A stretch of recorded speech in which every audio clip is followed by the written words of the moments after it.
for being a German blogger, not because I'm really like the German blogger, but I'm mostly the only blogger you know about from Germany, because most of the others don't go into the international sphere.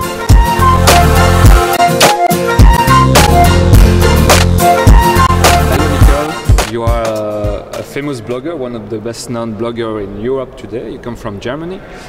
You blog in English, though. One thing you used to say is that, or to consider, is that the European blogosphere doesn't exist really. Why is it so?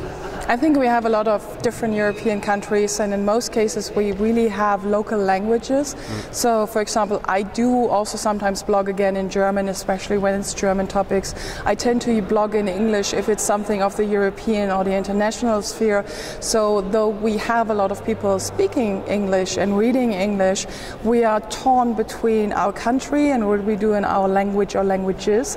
And at the same time, we have what is happening in the international sphere. So, we are here at Ebbe, and somebody said actually... we are in Sevilla, in Sevilla, and actually, blog event. And somebody said on the Twitter wall, as in like, we don't have an idea about Europe, how can we have an idea about the European blogosphere, for example? Yeah, though we speak about European blogosphere, but even within the countries, like in Germany, you said, or in the country I come from, in Belgium, the blogosphere is not that important, well, as opposed to the UK, Sweden, and of course the US.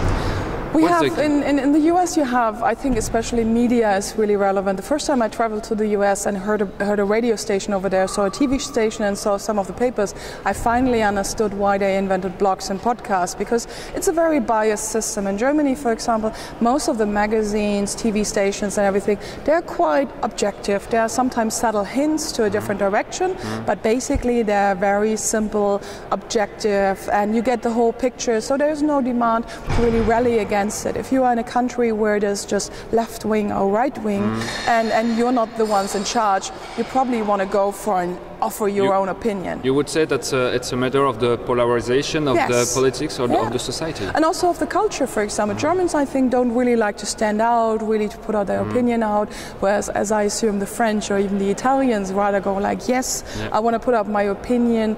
It depends a lot on the cultural areas, but as well on the language. That means there is no way out for Germany or Belgium to have once a true living blogosphere?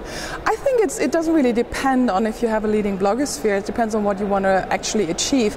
Sometimes when companies ask me, so Nicole, we want to talk to the German bloggers because we want to get our news out, we want to have a blogger relation, I always ask, do you want to talk to the bloggers or do you want to actually reach the market? Because it's very different.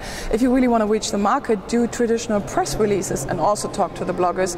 But on the other side, when you really want to talk to the bloggers, you can. And just because we don't have a blogosphere now, which is relevant, doesn't mean in the future we will have something more relevant. When we talk blogosphere, we mean a very specific set of bloggers. But for example, the mommy bloggers do exist in Germany. There are several blogger rings which have no connections to what we probably call the blogosphere, like the people around wine, the people around, for example, knitting or whatever. They are very separate and they don't connect to the rest, but they are still relevant. Okay, that means that making a living out of blogging, that's a dream for many bloggers in Actually, Europe. it's not, but it's something we spoke about here very often. Just because when I say you should read and be able to communicate in English doesn't mean you actually blog in English. It's a very profitable business to look at the English sphere and just translate it into your local language. It's pretty because easy. They do all the research, you can see the keyword results, you can see what the top bloggers optimize for, and you just translate it to your local variety. Even Halloween in Germany works. And so you can make a living, but if you really want to be a blogger and well known to be a blogger and influential, then you probably don't make money. But then you have to treat your blog as a web opportunity to really make money through it. Okay, do you see the figures growing though, in terms of number of blogs and people just being active and publishing content on the web? in Germany or where?